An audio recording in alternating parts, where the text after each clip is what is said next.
तो जी हाँ प्यारे बच्चों, आप सभी लोगों के बीच में लेकर आ गया हूँ 2026 का भौतिक विज्ञान का क्लास 10वीं का पेपर, जो हुबहूब पेपर है। आप सभी लोगों को देख लीजिए, आप सभी लोग, आपका कहीं से भी एक भी नहीं नंबर छूटेगा। तो मैं ये जो पेपर बनाया है एकदम हुबहूब आने वाला 2026 का बोर्ड एग्जाम के लिए ही पेपर बनाया है। चलिए शुरू करते हैं अपने आज के इस पेपर को। सबसे पहले ये पेपर देख लीजिए, जो पृष्ठों की संख्या इसमें जो है 6 है और एक एक प्रश्न काफी महत्वपूर्ण है आप सभी लोगों के लिए बोर्ड एग्जाम के लिए। तो एक एक प्रश्नों को आप ध्यान से पढ़िएगा, एक एक प्रश्नों को मैं सॉल्यूशन आसानी से कराऊंगा। तो चलिए शुरू करते हैं अपना आज के इस प्रश्नों को। देखिए सबसे पहले पेपर का ये कोड याद रखिएगा। पेपर का जो कोड है वो है 373JW। इसमें आप लोग अपना अनुक्रमांक भरिएगा और इसमें आप लोग अपना नाम भरिएगा। और जो ये जो पेपर होता है वो 3 घंटे 15 मिनट का होता है। जो 15 मिनट मिलते हैं उसमें आप लोग अच्छे से प्रश्न पत्र को पढ़िएगा। पेपर जो होता है 70 पूर्णांक का होता है। नोट में प्रारंभ के अरे नोट के प्रारंभ के 15 मिनट परीक्षार्थी को प्रश्न पत्र पढ़ने के लिए निर्धारित रहता है। अब देखिए निर्देश में क्या लिखा है। निर्देश में लिखा है कि सभी प्रश्न अनिवार्य है। दूसरा, इस प्रश्न में 5 खंड है, खंड अ, खंड ब, खंड स, खंड य। तीसरा खंड तीसरा खंड अ बहुविकल्पीय है तथा प्रत्येक प्रश्न 1 अंक का है। चौथा खंड ब अति लघु उत्तरीय है तथा प्रत्येक प्रश्न 1 अंक का है। और पांचवा खंड स लघु उत्तरीय प्रश्न है और प्रत्येक अंक जो होता है वो 2 अंक का होता है। और जो पांचवा है खंड द यानी लघु उत्तरीय प्रकार के हैं और प्रत्येक जो प्रश्न होते हैं वो आपका 3 अंक के होंगे। तो चलिए शुरू करते हैं अपने आज के प्रश्नों को।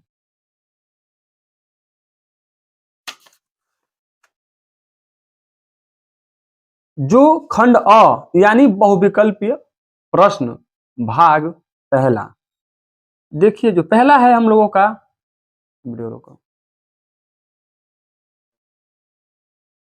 तो चलिए शुरू करते हैं अपने प्रश्नों को। खंड अ है, देखिए बहुविकल्पीय प्रश्न, जो आप लोग सभी लोग देखते हैं कि जो बहुविकल्पीय हम लोगों का क्लास 10वीं में एक एक नंबर का पूछता है, जो प्रश्नों की संख्या होती है वो 20 होती है। तो शुरू करते हैं आज के प्रश्नों को। प्रश्न संख्या 1 देखिए, मैग्नीशियम धातु का वायु में जलना एक उदाहरण है। 1 नंबर का ये प्रश्न है। 1 नंबर आप सभी लोगों को मिलेगा यदि इसका आप लोग सही उत्तर देते हैं तो ए है भौतिक परिवर्तन का, बी है रासायनिक परिवर्तन का, सी है उत्क्रमणीय अभिक्रिया का और डी है इनमें से कोई नहीं। तो जो पहले का ऑप्शन सही है वो है रासायनिक परिवर्तन का। रासायनिक परिवर्तन का, जो मैग्नीशियम धातु का वायु में जलना एक उदाहरण होगा रासायनिक परिवर्तन का।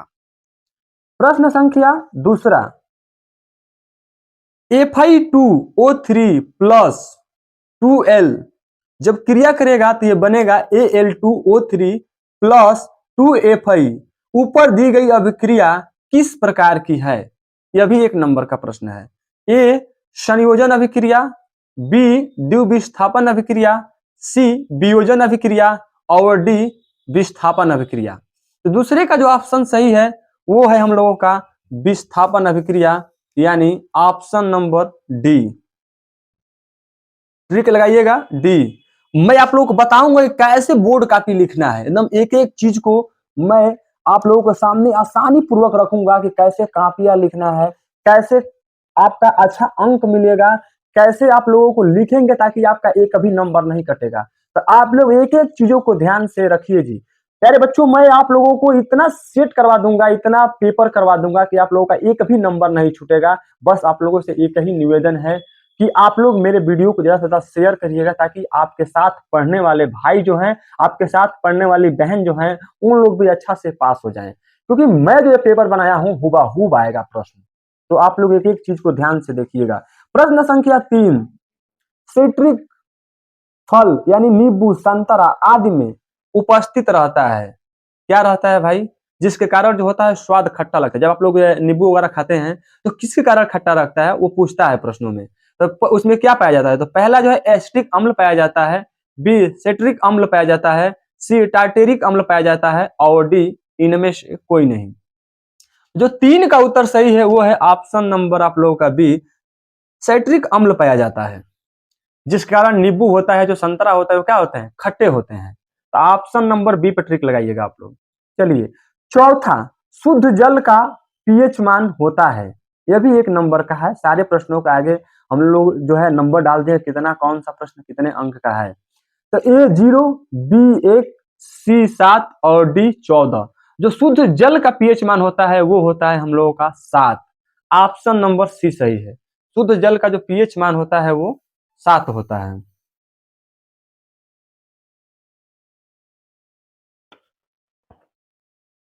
प्रश्न संख्या 5, निम्नलिखित में से अम्लीय लवण है, ए NaCl, बी NaHSO4, सी Na2SO4 और डी KCN। तो 5 का जो उत्तर सही है वो होगा हम लोगों का NaHSO4 जो है अम्लीय लवण है। प्रश्न संख्या 6, धोने के सोडा का रासायनिक सूत्र है, ए NHCO3, B Na2CO3 into 10H2O, सी CaOCl2 और डी NaOH। जो 6 का ऑप्शन सही है वो है हम लोगों का Na2CO3 इंटू 10H2O। ये धोने के सोडे का रासायनिक सूत्र है। 7वां, अमलगम होते हैं, ए उपधातु, बी मिश्र धातु, सी यौगिक और डी विषमांगी मिश्रण। जो 7 का ऑप्शन सही होगा वो होगा हम लोगों का मिश्र धातु। मंगल जो होते हैं वो क्या होते हैं, मिश्र धातु होते हैं। 8वां, एसिटिक अम्ल सूत्र होता है CH3COOH का आईपीएसी नाम बहुत महत्वपूर्ण होता है। आईपीएसी नाम पूछता है आप लोगों का, तो याद रखिएगा क्या नाम है इसका भाई। तो एथेनॉल, बी एथेनोइक अम्ल, सी मेथनोइक अम्ल और डी प्रोपेनोइक अम्ल। जो 8 का ऑप्शन सही है वो होगा एथेनोइक अम्ल, यानी ऑप्शन नंबर बी। प्रश्न संख्या 9, स्वपोषी पोषण के लिए आवश्यक है, ए कार्बन डाइऑक्साइड तथा जल, बी क्लोरोफिल, सी सूर्य का प्रकाश और डी उपरोक्त सभी। तो देखिए स्वपोषी ये पढ़ाएंगे आप लोगों को, प्रश्न में भी आप लोगों को आएगा कि स्वपोषी जो स्वयं भोजन बनाता है। तो इसका जो ऑप्शन सही होगा 9 का वो होगा हम लोगों का डी नंबर, यानी उपरोक्त सभी। 10वां, ग्रास नली द्वार पर लटकी हुई पत्ती के समान उपस्थित रचना कहलाती है, क्या कहलाती है। तो इसका जो विकल्प सही है वो देखिए, पहले कह रहा है कि एपी फेरिक्स कहलाती है, बी घाटी ढापन कहलाती है, सी एल्वियोलाई कहलाती है और डी श्लेष्मावरण कहलाती है। तो जो 10 का ऑप्शन सही है वो होगा आप लोगों का बी होगा, घाटी ढापन कहलाता है।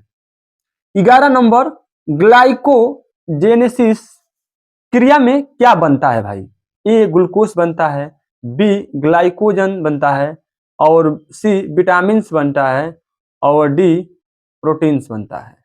तो जो 11 का ऑप्शन सही होगा वो होगा हम लोगों का बी ग्लाइकोजन बनता है। 12 नंबर, पित्त का निर्माण होता है, ए पित्ताशय में, बी यकृत में, सी अग्नाशय में और डी वृषण में। तो जो 12 का ऑप्शन सही है वो होगा हम लोगों का ऑप्शन नंबर बी, यकृत में बनता है, पित्त का निर्माण होता है। 13 नंबर, हीमोग्लोबिन महत्वपूर्ण भूमिका निभाता है, ए श्वसन में, बी उत्सर्जन में, सी पाचन में और डी पोषण में। तो 13 का जो ऑप्शन सही होगा वो होगा उत्सर्जन में, यानी ऑप्शन नंबर बी। आप लोग 14 नंबर देखिए, कह रहा है कि समतल दर्पण की फोकस दूरी है ए 0, बी अनंत, सी 25 सेंटीमीटर और डी -25 सेंटीमीटर। जो समतल दर्पण की फोकस दूरी जो होती है वो होती है हम लोगों की अनंत होती है। Option number B. शुरू करते हैं अपना 15वां प्रश्न को कि दर्पण फोकस दूरी f तथा वक्रता त्रिज्या r के बीच संबंध है। f ऑप्शन नंबर ए है f बराबर r, b f बराबर 1/r, c 2f बराबर r और d f बराबर 2r। तो इसका जो ऑप्शन सही है वो होगा हम लोगों का c 2f बराबर हो जाएगा r। शुरू करते हैं अपने आज के 16वां प्रश्नों को। एक अवतल दर्पण की वक्रता त्रिज्या 20 सेंटीमीटर है तथा इसकी फोकस दूरी होगी। देखिए r दिया है और f का मान पूछ रहा है, तो हम लोग जानते हैं कि 2f इक्वल टू r होता है। 2f इक्वल टू क्या होता है? r होता है।